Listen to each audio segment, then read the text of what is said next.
मंगलां च सर्वेषु परमं हवै मंगलम् जय जगदीश प्रियाणो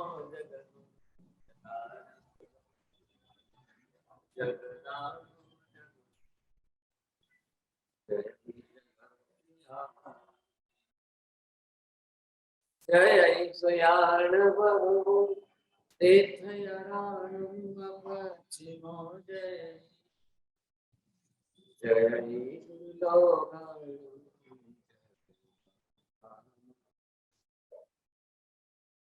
सच्चिदानंद संपूर्ण विश्वज्ञं विश्वपावनं गणेश्वर गुरुतं तं आत्मनाथं नमामि। सर्वारिष्टगुणचं सर्वाभिष्टार्थदायिनि सर्वलब्धि स्वामी श्री सुधर्मा स्वामी अज्ञानतिमिरन्धनं ज्ञानं जलशलाकया नेत्रमन्वितं येन तस्मै श्रीगुरवे धर्मलाभ।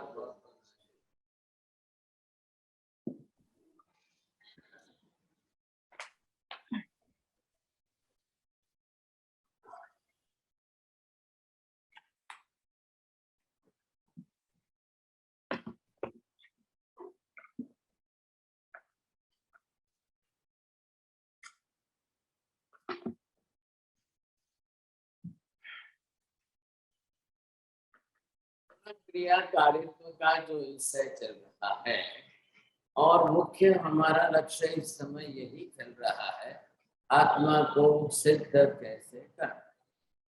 अदृश्य, अरूपी, अमूर्त, निरंजन, निराकार, अवर्णी, अगंधी, अरसे, अस्पर्शी होते हुए भी, न दिखाई देते हुए भी आत्मा को कैसे सिद्ध करना। अब सिद्ध करने के लिए जिन जिन प्रमाणों के अंदर हम चल रहे हैं उसमें मुख्य ये है आगम प्रमाण। आगम के अंदर आत्मा का जैसा स्वरूप बताया है द्रव्यानुग योग में, अब वहां पर मुख्य रूप से द्रव्य सहित नहीं होता है, गुण रहित द्रव्य होता ही नहीं है। आत्मा द्रव्य है, ज्ञान दर्शन आदि उसके गुण है। गुणों की क्रिया करने के कारण व्यवहार में आत्मा के सिद्धि निश्चित। गुणों की क्रिया हम संसार के व्यवहार में अनुभव करते हैं। आप किसी से मिलते हो, पहचानते हो, याद आती है, देखते हो, सुनते हो, सुनते हो और स्पर्श भी करते हो, पुरानी यादें भी आती है। फिर हमारे जो जो गुण हैं इन सब गुणों की क्रियाएं प्रसिद्ध व्यवहार में है और गुणों की क्रिया के अनुरूप ही हमारा सारा व्यवहार चलता है। तो गुण क्रिया कार्य तो हमारे साथ बरोबर जुड़ा हुआ है। तो आत्मा जब द्रव्य रूप में वह प्रत्यक्ष आंखों से नहीं दिखाई देता है और न दिखाई देने के कारण जो है लोग मानने को तैयार नहीं है, ऐसे आत्मा को सिद्ध करने के लिए प्रत्यक्ष अनुभव। तो प्रत्यक्ष अनुभव के अंदर मुख्य नियम यही है कि आत्मा को आप कैसे सिद्ध करते हो। सिद्ध करने के अंदर यहाँ पर लिया है, तीन शब्द जोड़ा है, गुण है, क्रिया है, कारित्व है। कारित्व से क्या आया है, मुख्य रूप से कर्ता है। जो कर्ता है वही कार्य और वह जो करता है वो क्या करता है,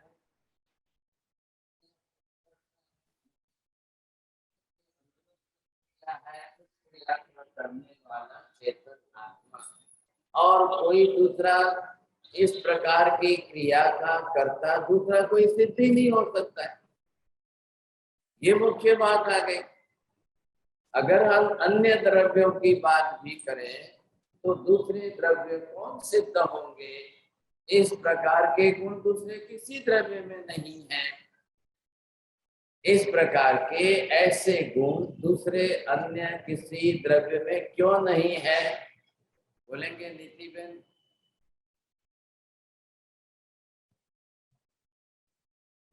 जी जी महाराज जी, इस प्रकार के गुण किसी और द्रव्य में इसलिए नहीं है क्योंकि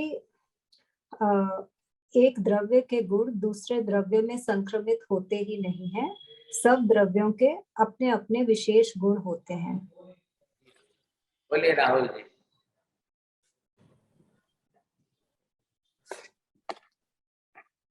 नहीं, चलो विपिन भाई बोल सकते हैं।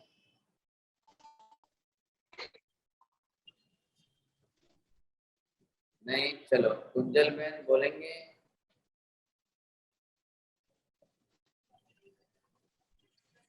आपको प्रश्न क्या समझ में आया? बोलिए नरेंद्र। आत्मा का विशेष गुण है क्रियाकारत्व, वो अन्य द्रव्य में नहीं है। चलिए आज नरेंद्र जी के बोलिए। साथ गुण जिस तरह जो गुण है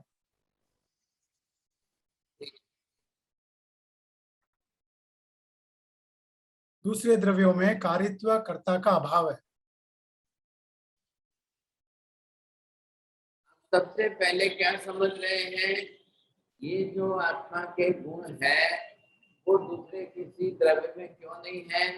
ये गुण ही चेतन द्रव्य के हैं, जड़ के गुण ही नहीं है, अजीव के गुण ही नहीं है। इसीलिए तो भेद करना पड़ा है। द्रव्यों के अंदर ही भेद किया है।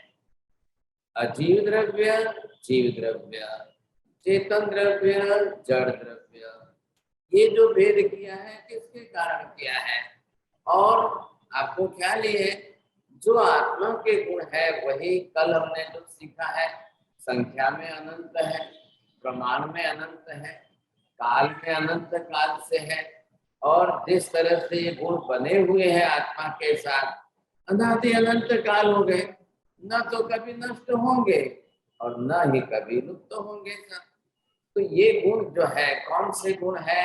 इन गुणों को यहाँ पर हम देख लेते हैं और उन गुणों के अनुरूप क्रिया कारित्व, क्रिया तो होती है, क्रिया का कारित्व बना जो है वह चेतन आत्मा द्रव्य में ही जा सकता है, अन्य किसी द्रव्य में जा ही नहीं सकता है।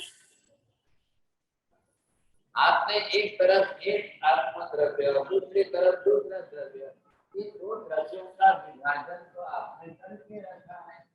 अब ये जो है द्रव्य का विभाजन इस तरह सिर्फ एक है, वो है आत्मा। अब आत्मा द्रव्य है और वो है चेतन है। अब बाकी इधर क्या है? आप इसको जीव द्रव्य कहिए, इधर आपको क्या कहना पड़ेगा? अजीव द्रव्य। इसके सामने ये इसका विरोधी है, इसके सामने आप ये विरोधी शब्द इसको प्रस्तुत करिएगा। अब ये यहाँ पर अजीव द्रव्य के अंदर ये हो गया, अजीव द्रव्य के अंदर आकाश निश्चित हो गया, ब्रह्मांड का है और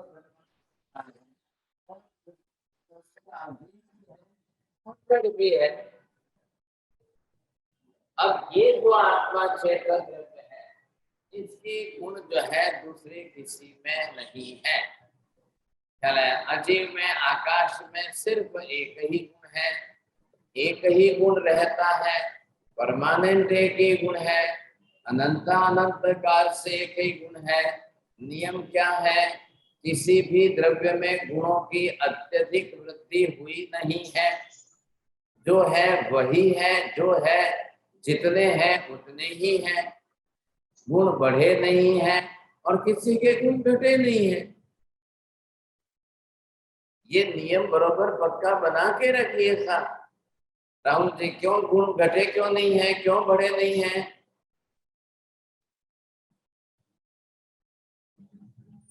नहीं ख्याल आ रहा है?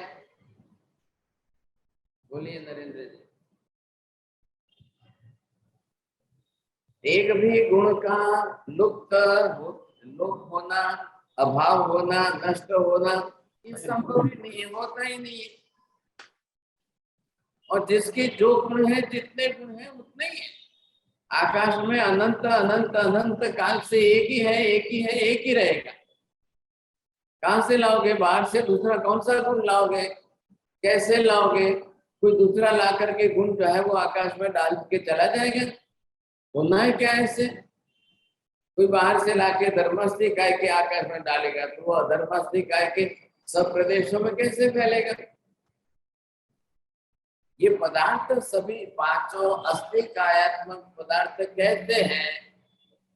ये अस्थि कायात्मक सभी पदार्थ अपने आप में अनादि अनंत कालीन है, अनुत्पन्न अविनाशी है। न तो द्रव्य उत्पन्न हुए, न उनके गुण उत्पन्न हुए। उत्पन्न होना, नष्ट होना ये पर्याय का विषय है। द्रव्य उत्पन्न होते ही नहीं है तो गुण भी उत्पन्न होते ही नहीं। अब जब से द्रव्य है तब से उनके गुण है। जितने द्रव्य है उसके उस हिसाब से एक एक गुण जिसमें है। तो ये आकाश आदि जो है एक एक गुण वाले हैं। तो अनंत अनंत काल तक इनका गुण, अनंत भूतकाल बीत गया, एक ही गुण है, पूर्ण रूप से है। पूर्ण रूप से कहने का मतलब क्या हुआ? एक गुण पूर्ण रूप से कहने का तात्पर्य क्या हुआ? बोले। हानि वृद्धि होती नहीं है। एक गुण पूर्ण कहने का तात्पर्य ये हुआ कि उस द्रव्य के जितने प्रदेश हैं उन सब के अंदर समान रूप में व्याप्त है, समान रूप में एक सरीखा। एक भी प्रदेश में एक भी गुण कम ज्यादा नहीं होता है। आकाश है, आकाश के प्रदेश कितने हो गए? अनंत हो गए।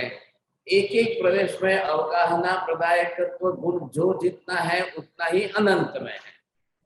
अनंत अनंत काल में आकाश का एक भी प्रदेश गुण रहित कभी होगा नहीं, गुण नष्ट होगा नहीं। धर्मास्त्री काय के लिए, अधर्मास्त्री काय सबके लिए नियम एक ही है। अब रही बात किसकी? आत्मा के। आत्मा के अंदर भी क्या है? आत्मा के अंदर अनंत गुण है।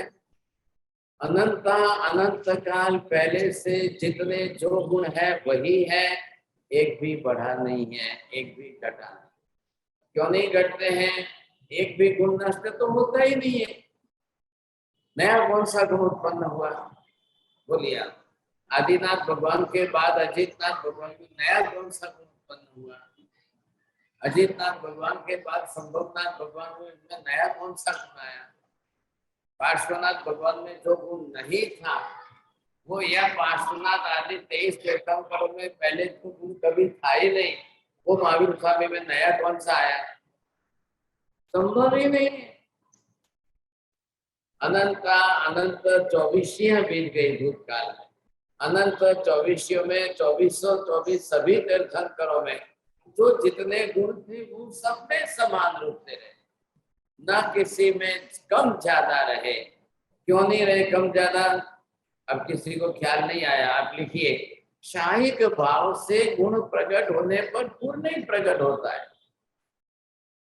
जो जो गुण शाहिक भाव से प्रकट होते हैं वो पूर्ण रूप में ही प्रकट होते हैं। और पूर्ण उसी को कहते हैं जो आत्मा के असंख्य समस्त प्रदेशों में एक सरीखा एक समान पूर्ण रूप में प्रकट हो जाए, तब जाकर उसको पूर्ण नाम दिया है। हमने कहा था ना आज पूर्णिमा का चांद है, पूनम का चांद है, मतलब क्या?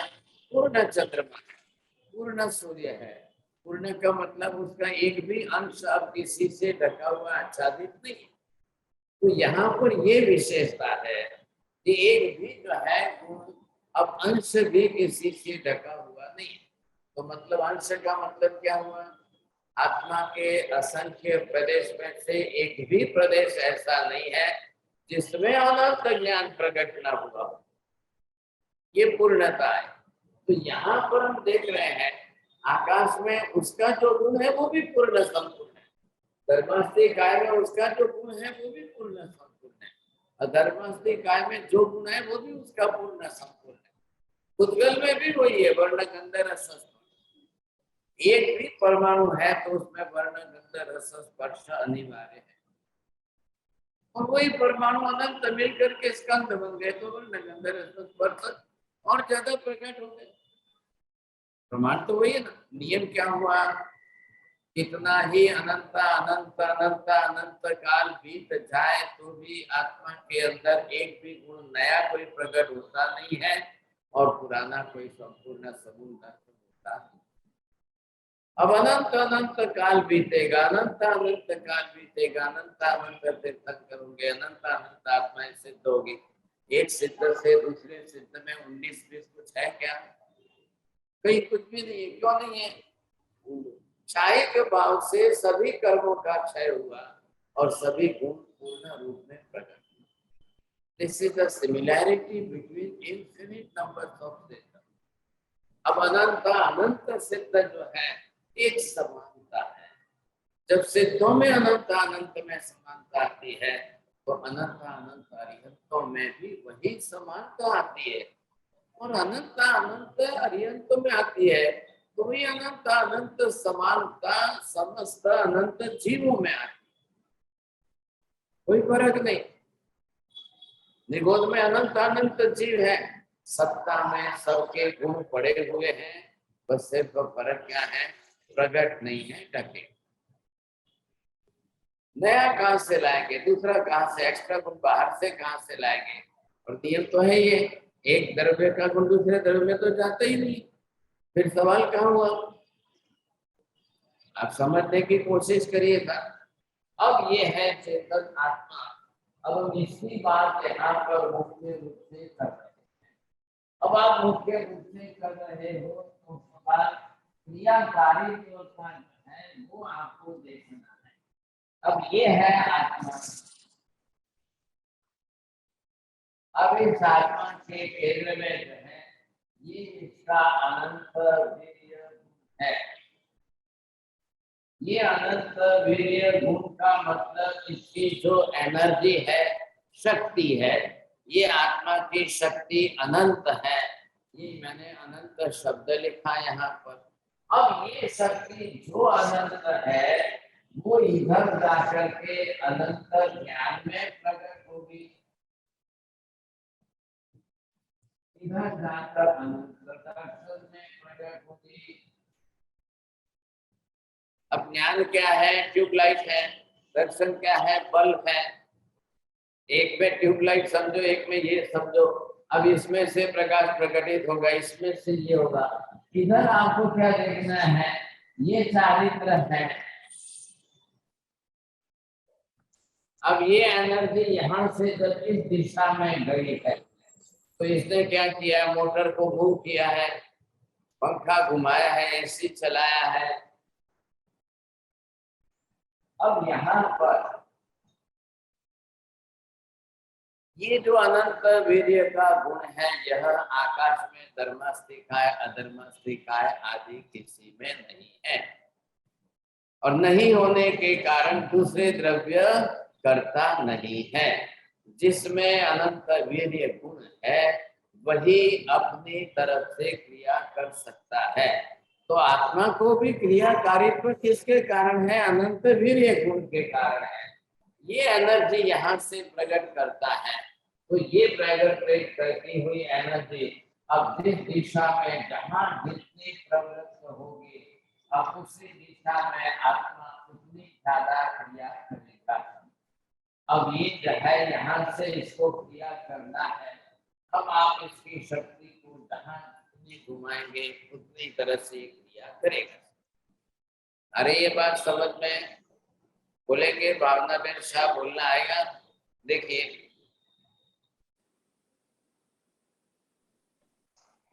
हाँ, मथेर मंदानी साहब जी, आत्मा का जो अनंत वीर्य गुण है उससे ज्ञान, दर्शन, चारित्र और जो भी क्रिया करेंगे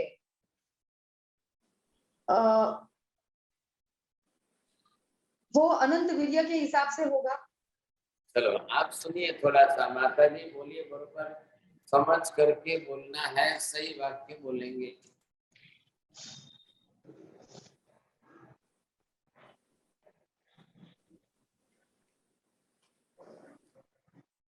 हाँ जी, साहिब जी आपने कहा जिसमें अनंत वीर्य है उसमें ही क्रियाकारित्व शक्ति है, और ये वीर्य जितने भी गुण हैं उन सब में कार्य करने की जो शक्ति है वो अनंत वीर्य से मिलती है। तो वो ज्ञान, दर्शन, चारित्र और बाकी के जितने भी गुण हैं सब में इसी से हमारी शक्ति आँख के अंदर जो है रेटिना है, लेंस है, जिसको आप रोशनी कहते हो, देखती कौन है? आँख देख रही है कि चश्मा देख रहा है? आँख देख रही है। तो ये आँख में से आपकी देखने की शक्ति प्रकट हुई।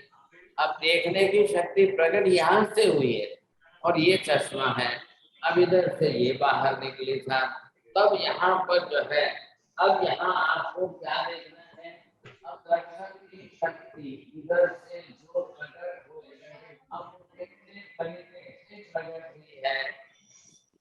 जब अनंत दर्शन हो गया, यहाँ पर अगर निरावरण भाव में है तो ये भी गुण आत्मा का कितना हो गया था? अनंत दर्शन। जब ज्ञान से प्रकट हो तब ये जो है क्या हो गया? ये अनंत ज्ञान हो गया। इधर इसके साथ जुड़िए, ये क्या हो गया? अनंत चारित्र हो गया था। अब यहाँ से जो आपका प्रकट होगा, अब जितने प्रमाण में प्रकट होगा वो कितना होगा? न्याय को अनंत ज्ञान क्यों कहा है? एक तो पीछे अनंत शक्ति प्रकट हो रही है। आपने देखा एक बल्ब जो है 0 वॉल्यूम का है, वोल्ट का है, एक 3 वोल्ट का है, 9 वोल्ट का है, 12 वोल्ट का है, 15 का है, 20 का है, 40 का है, 50 का, 100 का है, 1000 का है। तो इलेक्ट्रिसिटी तो वही सब में आ रही है साहब, लेकिन बल्ब ही 0 का है, 3 का है, 4 का है, 5 का है, तो कितना पावर लेगा? जितना लेगा। आप गंगा नदी तो बह रही है ना, गंगा नदी के अंदर पानी तो बहुत बड़े प्रमाण में जा रहा है। आप गंगा के किनारे गए, आप कितना पानी पियोगे? आपको 1 गिलास पीना है, 2 गिलास पीना है, आपको 1 बकेट भर के चाहिए, आपको 2 बाल्टी चाहिए, ठीक है। पानी तो कितना बह रहा है। तो यहाँ पर क्या है, जब आत्मा की वीर्य शक्ति अनंत प्रकट हो गई, अब सब अनंत ही अनंत प्रकट हो गए। इधर देखिए, आत्मा की वीर्य शक्ति अनंत नहीं होगी तो बाकी के दूसरे भी अनंत गुण प्रकट नहीं होंगे, और वीर्य शक्ति अनंत प्रमाण में प्रकट होगी तो बाकी के सभी गुण अनंत प्रमाण में ही प्रकट होंगे। नियम बरोबर बोलना है। बोलो काश्मीरा में बोल तो।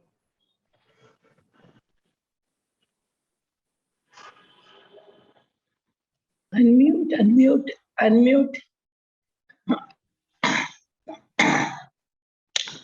આત્માની અંદર અનંત વીર્ય ભરેલો છે, અનંત વીર્ય શક્તિ ભરેલી છે, જેનાથી જ્ઞાન, દર્શન, ચારિત્ર એમને શક્તિ, એ વીર્યથી શક્તિ મળે છે। અને જ્યારે અનંત વીર્ય ના કારણે જ્ઞાન પણ અનંત રૂપે પ્રગટ થાય છે, દર્શન પણ અનંત રૂપે પ્રગટ થાય છે, અને ચારિત્ર પણ અનંત પ્રગટ થાય છે। ठीक है, बोलिए राहुल जी, क्या बोलेंगे, कैसे बोलेंगे आप? अगर आत्मा में अनंत वीर्य प्रकट होगा तभी अनंत ज्ञान प्राप्त होगा, तभी अनंत दर्शन प्राप्त होगा, तभी अनंत चारित्र प्राप्त होगा। अगर अनंत वीर्य प्रकट होगा, अगर अनंत वीर्य प्रकट नहीं होगा तो अनंत ज्ञान भी प्रकट नहीं होगा, अनंत दर्शन भी। हाँ जी, आत्मा का जो वीर्य गुण है वो अनंत नहीं होगा। तो कब अनंत नहीं होगा? कर्म के आवरण से ग्रस्त होगा तब अनंत नहीं होगा। अनंत नहीं होगा उस समय ये सब अनंत नहीं होंगे।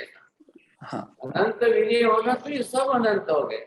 आपने ध्यान दिया है 12वें गुण स्थान पर मोहनीय कर्म क्षय होने से भी त्रासता प्रकट होती है। फिर बाद में केवल ज्ञान कैसे होता है? ज्ञानावरणीय संपूर्ण क्षय होने से। केवल दर्शन कैसे होता है? दर्शनावरणीय संपूर्ण क्षय होने से। तो ये तीनों हो गए साथ। मोहनीय कर्म क्षय होने से भी त्रासता आ गए। अब ज्ञानावरणीय दर्शनावरणीय क्षय होने से केवल ज्ञान केवल दर्शन हो गया, बस बात पूरी हो गई। नहीं, अभी अंतराय कर्म भी कंपल्सरी संपूर्ण क्षय होगा तो ही काम होगा, नहीं तो नहीं।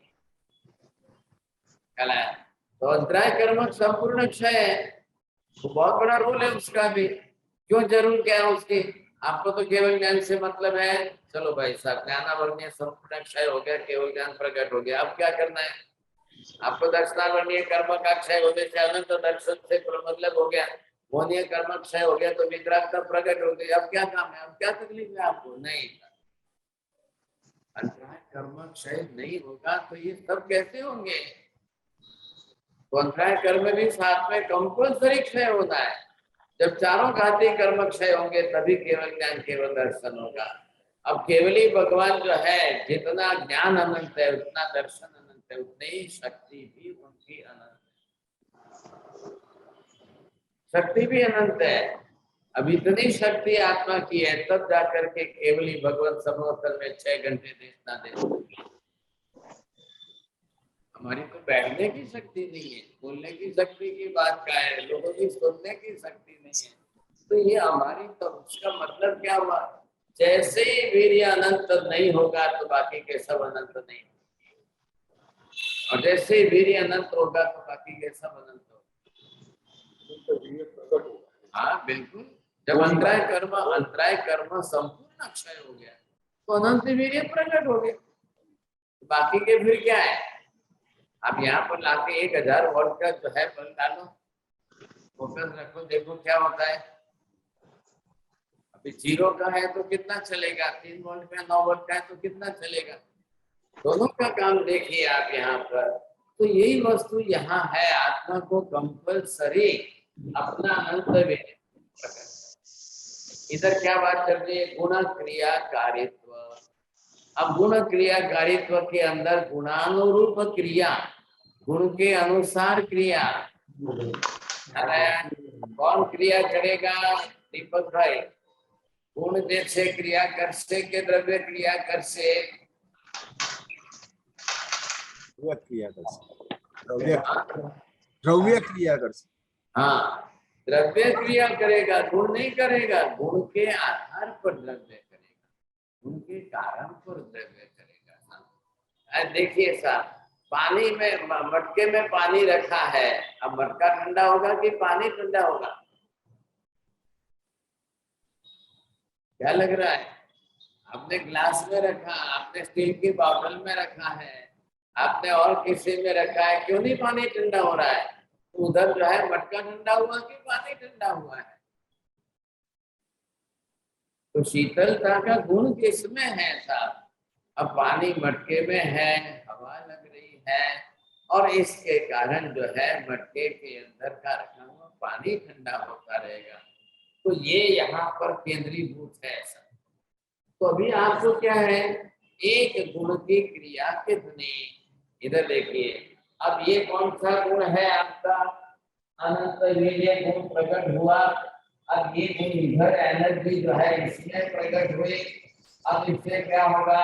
ये आपका जानने का गुण प्रकट हुआ। इतना जानना है, कितना जानना है? अनंत जानना है। अब केवल ज्ञानी अनंत ज्ञान से अनंत अनंत पदार्थों को जानते हैं, अनंत अनंत द्रव्यों को जानते हैं, आकाश के अनंत प्रदेशों को जानते हैं, एक एक द्रव्य की अनंती पर्यायों को जानते हैं, एक एक द्रव्य की भूतकाल की अनंती पर्याय हुई उनको जानते हैं, एक एक द्रव्य की भावी भविष्य काल में होने वाली अनंत पर्यायों को जानते हैं। अरे ख्याल में आपको बरोबर जो है यह केवल ज्ञान का काम है। अनंत भावों को जानते हैं। कितने जीव हैं संसार में? अनंत अनंत है। ये किसने जाना है? केवली ने जाना है। उन्होंने ही वचन दिया है, एक लहसुन के अंदर अनंत जीव है, एक आलू प्याज में अनंत जीव है, एक गाजर मूला में अनंत जीव है, एक शकरकंद के अंदर स्वीट पोटैटो में अनंत जीव है। ये किसने कहा है? आप देखने गए थे? आप अनंत गिनने गए थे? नहीं। तो ये किसका काम, किसका है? ये केवली का ही काम है। यहाँ अनंत ज्ञान से जानकर ही कहेंगे। क्यों उन्होंने महावीर स्वामी ने आत्मा के प्रदेश तो असंख्य कहा और आकाश के अनंत क्यों कहे? क्यों महावीर स्वामी ने धर्मास्तिकाय के प्रदेश असंख्य कहे और अधर्मास्तिकाय के असंख्य कहे? क्यों कहे ऐसा? क्यों महावीर स्वामी ने कहा कि भाई इसके अंदर तो अनंत जीव है और उसके अंदर एक ही जीव है? क्या अंधाधुंध कह दिया है, आंख मूंद कर कह दिया है? ऐसा नहीं है, बरोबर उस जीव को देखकर समझ करके कहा है। ऐसे नहीं कह सकते हैं, समझे? उनके बरोबर प्रदेशों की संख्या कही है। कैसे महावीर स्वामी ने कहा धर्मास्तिकाय 14 राजलोक में है, कैसे कहा कि लोक 14 राजलोक प्रमाण है, माप प्रमाण कैसे कह दिया? एक रज्जु लोक असंख्य योजन पर है, कैसे कैसे कह दिया? तो ये उनका केवल ज्ञान, केवल दर्शन काम कर रहा है। अब केवल दर्शन के हिसाब से चल रहे हैं तो बरोबर कह रहे हैं, समझे कि नहीं? अब ये उनका है, इधर देखिए, ये आया दर्शन रूप। अब दर्शन रूप का ज्ञान क्या है? देखना है कि नहीं, सुनना है कि नहीं, समझना है कि नहीं। लेकिन ये किसको आएगा? जब वो अलग अलग तरीके से क्रियाएं करेगा। अब बाकी तो सब यहाँ पर जो है सब देखना है तो बरोबर उनको ख्याल आता है। अभी आज जाइए, आप सिमंदर स्वामी के सामने फूल लेकर जाइए, बोलिए साहब इसकी सुगंध आपको आ रही है कि नहीं आ रही? ज्ञान दीजिए। भगवान को केवल ज्ञान, केवल दर्शन प्रकट हो चुका है सिमंदर स्वामी। अब तो उनको सवाल ही नहीं है। अब इंद्रियों का उपयोग उनको करना है कि नहीं करना है? इंद्रियों का उपयोग करना है कि नहीं करना है?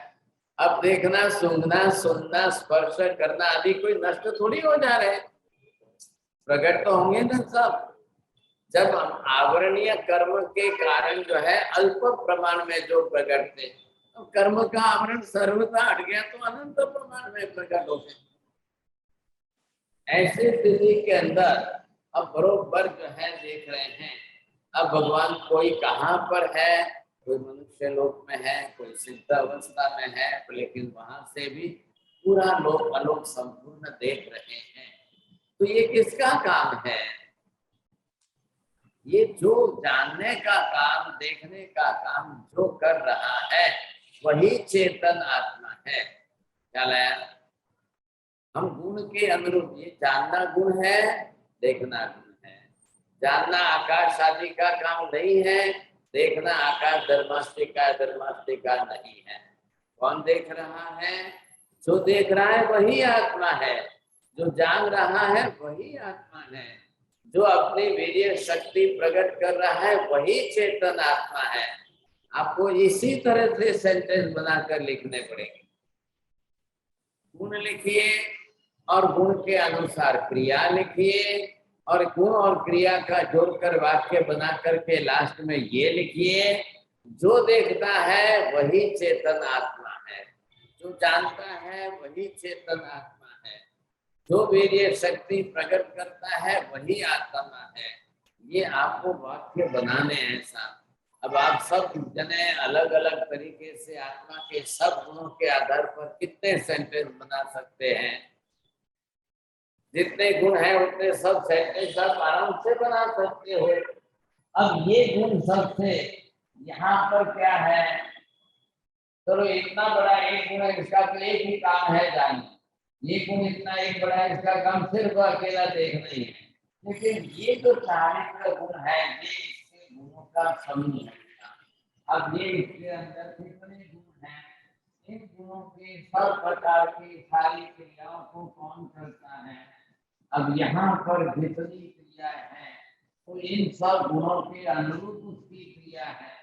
आप इनके गुणों के आधार पर पहले सबका नाम लिखिए और एक एक गुण का नाम लिख करके अब उसकी सब प्रकार की क्रिया लिखिए और वैसे क्रिया के आधार पर ये मैंने लिखा यहाँ पर सत्य की निष्ठा, ये है समता, ये नम्रता, ये सरलता है, ये संतोष है, ये दया है, ये क्षमा है, और यहाँ पर ये करुणा है, ये शांति है, ये गंभीरता है, ये धीरज है और ये निर्मलता है, इधर ये पवित्रता है, इधर जो है आपके अंदर जिस जिस प्रकार के जो गुण है, इन सब गुणों का नाम आप लिखते जाइए। ये करुणा भाव है, भगवान का वात्सल्य है, सर्व जीवों के प्रति भगवान का प्रेम है। अब ये जितने गुण हैं, इन गुणों को लिखिए साहब। अब लग रहा है आपको ये एक भी गुण आत्मा को छोड़कर आकाश धर्मास्तिक है, धर्मास्तिक है, पुद्गल किसी में संभव है क्या? संभव ही नहीं है साहब, एक भी गुण दूसरे में संभव नहीं है। और ये नियम तो आपने सीख ही लिया है कि एक द्रव्य के गुण दूसरे द्रव्य में तो जाते ही नहीं है, तो फिर दूसरा द्रव्य कहाँ सीख रहे हैं? क्या आकाश आपके ऊपर दया करेगा? क्या आकाश आपके ऊपर करुणा करेगा? क्या आकाश समता रखेगा? क्या धर्मास्तिका समता रखेगा? क्या पुद्गल समता रखेगा? नहीं। अब क्या है, जितने गुण हैं, अब इन सब गुणों की क्रिया के वाक्य बनाते जाइए साहब, बरोबर है। जो सत्य की निष्ठा रखता है वही आत्मा है, जो समता रखता है वही आत्मा है, जो नम्रता रखता है वही आत्मा है, जो सरलता रखता है वही आत्मा है, जो संतोष रखता है वही आत्मा है, जो दया भाव रखता है वही आत्मा है, जो करुणा भाव रखता है वही आत्मा है, जो बिल्कुल निर्मलता रखता है वही आत्मा है, जो बिल्कुल अपने आप में पवित्रता रखता है वही चेतन आत्मा है, जो क्षमा रखता है, क्षमा करता है, क्षमा मांगता है वही आत्मा है, जो है अपनी तरह से गंभीरता रखता है वही आत्मा है, जो धीरज रखता है वही आत्मा है, जो शांति रखता है वही आत्मा है। अब आप इसके अंदर जो है जोड़ते जाइए, जोड़ते जाइए, जोड़ते जाइए साहब, और ये सब प्रैक्टिकल व्यवहार में दिखाई दे रहा है, अनुभव में आ रहा है, सबको अनुभव में आ रहा है। ये है कम ज्यादा परसेंटेज रहेंगे, क्योंकि हम सभी कर्म वाले हैं। अभी यहाँ पर बिना कर्म वाले कोई नहीं है। आप महाविद्यालय में जाओगे तो वहां पर आपको सर्वथा कर्म रहित, सर्वथा चारों घाती कर्म रहित ऐसे आपको लाखों करोड़ों मिल जाएंगे। अभी सिमंदर स्वामी के साथ चल रहे हैं 10 लाख, बोलिए आप, सिमंदर स्वामी के साथ 10 लाख केवल ही चल रहे हैं, और सभी केवल एक सरीके होते हैं, एक जैसे होते हैं। इसी का एक दूसरे में कोई रत्ती भर फर्क तो है नहीं, भेद तो है ही नहीं। ये आपको समझना है, गुण क्रियाकारित्व। अब आत्मा ही एक ऐसी है जो अपने गुणों के अनुरूप अपनी क्रिया करेगा। अब गुणों के अनुरूप आप कितना बड़ा होमवर्क कर सकते हो नरेंद्र जी? आप कितने 108 जो है सेंटेंस लिख करके लाएंगे? हाँ गुरुदेव, बरोबर है, धन्यवाद। चलिए दीदी बहन, आप 101 की ज्यादा 200 लिखेंगे।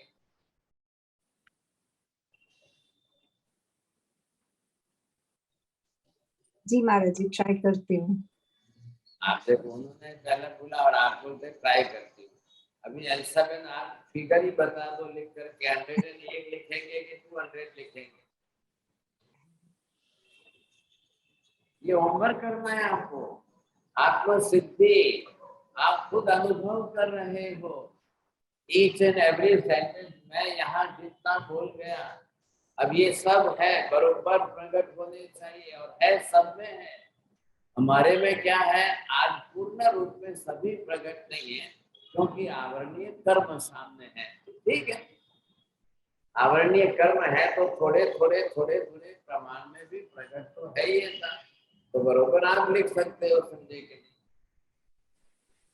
सबको ख्याल आ गया है आपको? हाँ जी, डॉक्टर अलका जी, आपको ख्याल आ गया?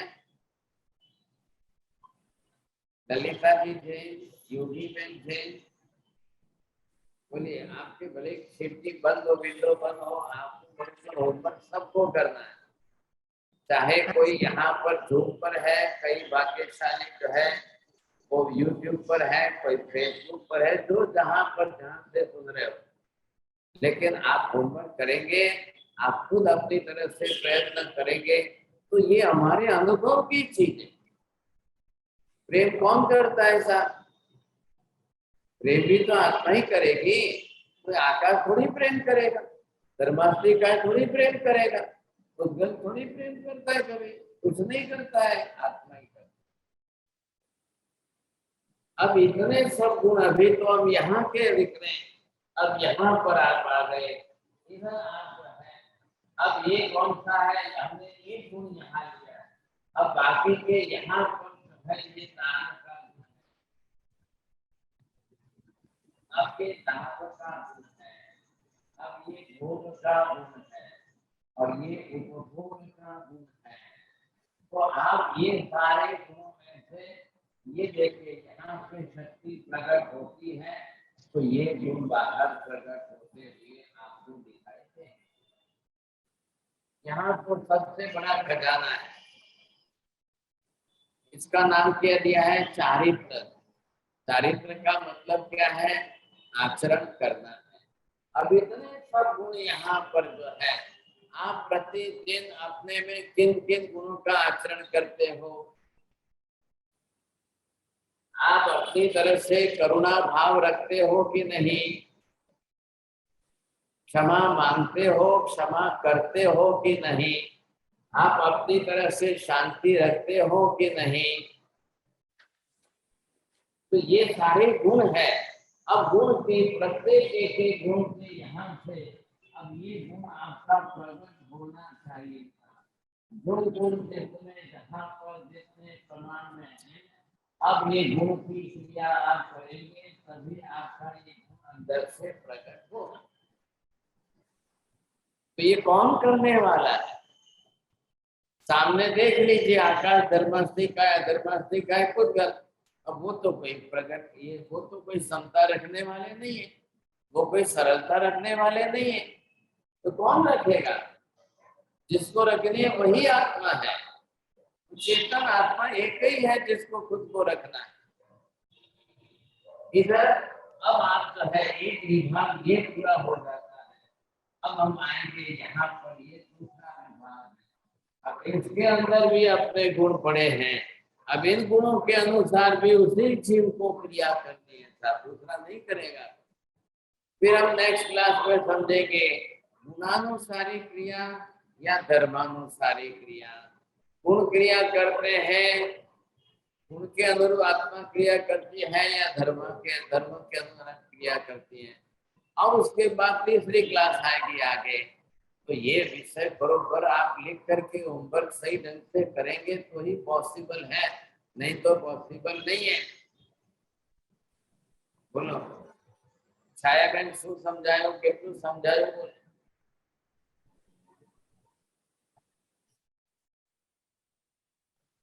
हाँ जी सर।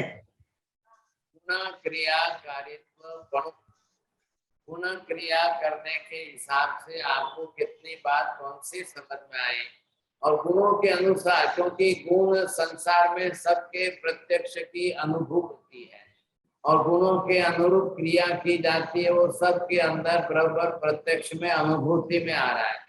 तो बराबर जो है सभी सब प्रत्यक्ष रूप में समझ जाएंगे कि मैंने अपने इन गुणों के अनुसार इतनी क्रिया की, मैंने अपने इस गुण के अनुसार ये क्रिया की, आप बराबर अनुभव करेंगे। ये समझ में आना चाहिए सर, बहुत आसान है। अभी टाइम हो रहा है, पहले इनके अंदर की सारी लिस्ट आप बनाइए पहले। तो यहाँ पर देखिए मैंने लिखा है, अब आपको जैसे बात की मैंने, सहन करने की बात है, अब सहिष्णुता जिसमें है। अब यहाँ पर जो है सहन कौन करे छे?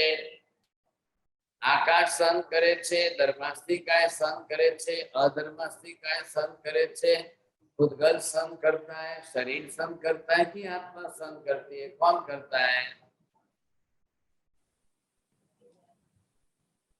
बोलिए राहुल जी। आत्मा सहन करती है। हाँ जी। क्यों आकाश क्यों नहीं सहन करता है, शरीर क्यों नहीं सहन करता है? चंद्रेश भाई बोलो, शरीर क्यों नहीं सहन करता है? क्योंकि जो गुण है अनंत विजय वो आत्मा में है, शरीर में नहीं है साहब। शरीर भूतगल का बना हुआ जड़ है, भूतगल में सहन करने की शक्ति नहीं होती है, बस बात पूरी हो गई। क्या है, शरीर का कोई मतलब नहीं। महावीर स्वामी ने सहन किया 12.5 बरस तक इतना, तो शरीर से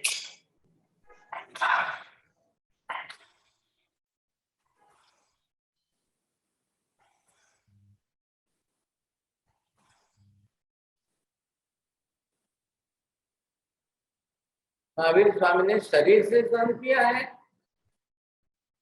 कि महावीर स्वामी की आत्मा ने सहन किया है। हम भी कल सहन करेंगे, तो सहन कौन करता है? शरीर नहीं करता है। शरीर जड़ भूतगल परमाणु का पिंड है, शरीर कैसे सहन करेगा? सब जो भी को सहन करना है आत्मा को ही करना है, और आत्मा शरीर में फैल करके रहती है। आत्मा के प्रदेश पूरे शरीर में फैले हुए हैं, शरीर माध्यम है। आपको बाहर से क्या लगता है कि शरीर सहन कर रहा है, शरीर ही दिखाई दे रहा है बाहर, तो आत्मा अंदर दिखाई नहीं दे रही है, लेकिन सारी क्रिया करती है। हमारा मेन उद्देश्य क्या है?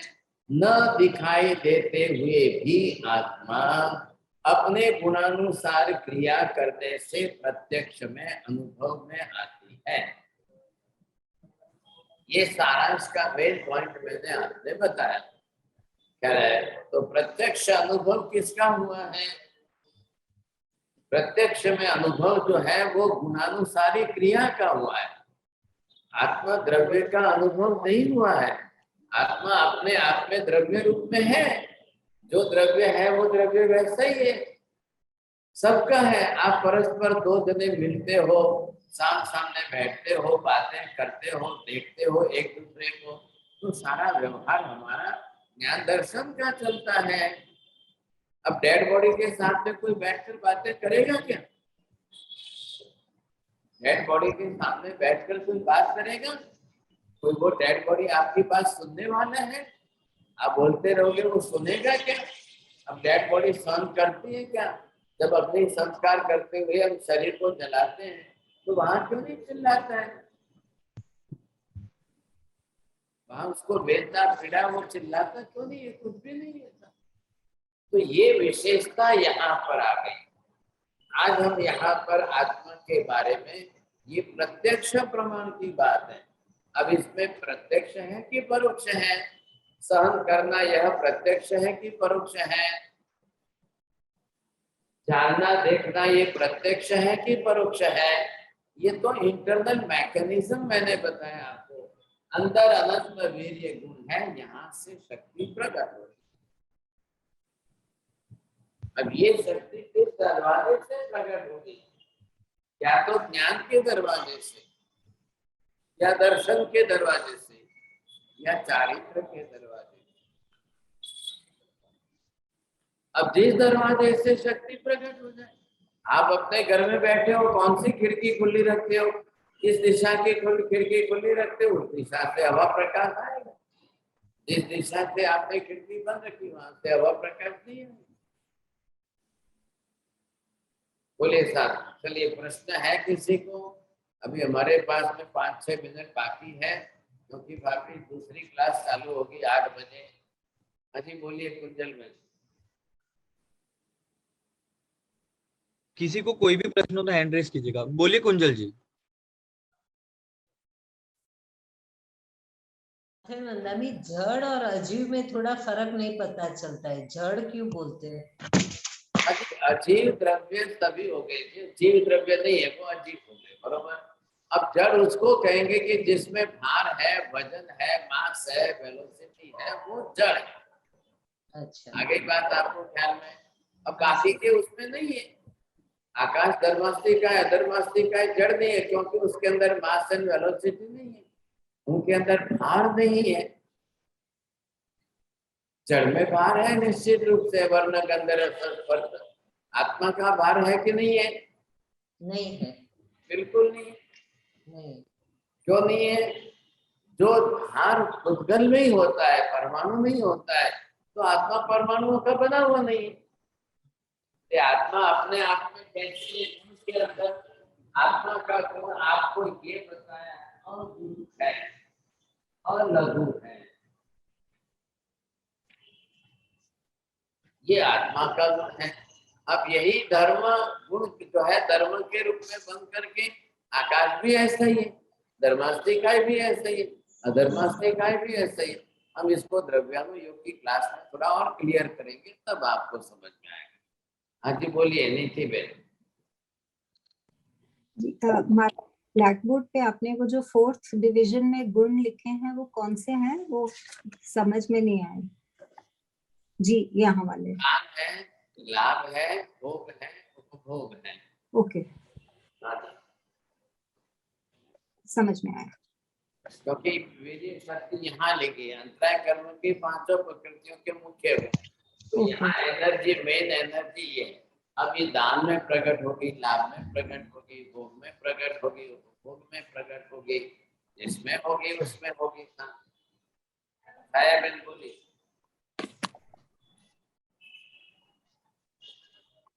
સાહેબજી બીજા બધા દ્રવ્યો પાસે એક જ ગુણ છે, જ્યારે આત્મા પાસે એક થી વધારે ગુણ છે. તો नहीं बोलूँ, आत्मा पास से अनंत बोलवा। हाँ, तो એ વધારે સ્ટ્રોંગ દ્રવ્ય એવું કહેવાય? સ્ટ્રોંગ એટલે શું કેવું તમારે? સ્ટ્રોંગ શબ્દ બીજા બધા દ્રવ્યોની કમ્પેરિઝનમાં એ પણ બધા સ્ટ્રોંગ જ છે. આકાશ પણ સ્ટ્રોંગ દ્રવ્ય છે, ધર્માસ્તિકાય પણ સ્ટ્રોંગ દ્રવ્ય છે. તમારી ભાષા પ્રમાણે તમારે સ્ટ્રોંગ એટલે શું કેવું છે? પણ એ લોકો પાસે એક એક ગુણ જ છે. જ્યારે એક હોય તો એમાં શું થઈ ગયું? સંખ્યાથી શું મતલબ? સંખ્યા એક છે પણ પૂર્ણ છે. એક જ ગુણ હોવા છતાં આકાશના અનંતના પ્રદેશમાં એકથી એક પ્રદેશમાં પૂરેપૂરું ગુણ છે. બરાબર છે. હા, એટલે એ પણ સ્ટ્રોંગ જ છે. ધર્માસ્તિકાયના અસંખ્ય પ્રદેશો છે, અધર્માસ્તિકાયના અસંખ્ય પ્રદેશો. ભલે એક એક જ ગુણ છે, પણ જે છે અસંખ્ય અસંખ્ય પ્રદેશોમાં બધે જ છે. ને છેક ધર્માસ્તિકાયના છેલ્લા પ્રદેશ સુધી પણ આત્મા જાય તો પણ એ છેલ્લો પ્રદેશ પણ એમને ગતિ કરવામાં સહાયક કરે. એટલે છેક આત્મા ત્યાં સુધી પહોંચે અને પહોંચી ગયા પછી અધર્માસ્તિકાય સહાય કરે છે. હવે એ આત્માને ત્યાં પહોંચી ગયા પછી સ્થિર થવામાં સહાય કરે છે. તો બરોબર એ આત્મા ત્યાં ત્યારે કેમ કે એક પણ પ્રદેશ એનો જે હોય તે किसी भी द्रव्य का एक भी प्रदेश गुण रहित नहीं। उद्गल का भी जड़ है तो एक भी प्रदेश वर्ण गंध रस स्पर्श रहित नहीं है, तो आत्मा के भी नहीं। आपने अभी जो बताया धर्मास्तिकाय के लास्ट जो प्रदेश आएगा वहीं से भाई वहीं जाके उनको अब इधर आलोक हो गया, इधर लोक है, अब वो क्यों नहीं जाते आलोक में? हाँ, तो ये धर्मास्तिकाय का लास्ट प्रदेश। धर्मास्तिकाय में भी लास्ट सुनो काश्मीर में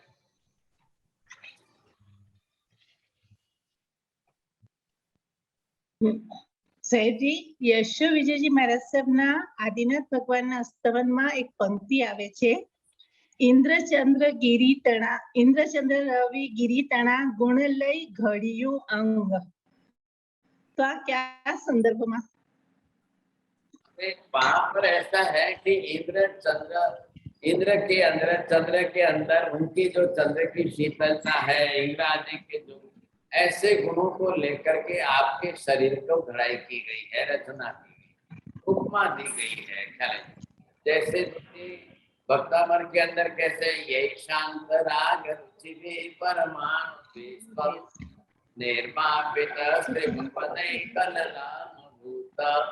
आपका शरीर भी कैसा है? सौम्यता, शांति। तो ये किसका गुण है? चारित्र, अनंत चारित्र। तो भगवान के गुण में कितने हैं?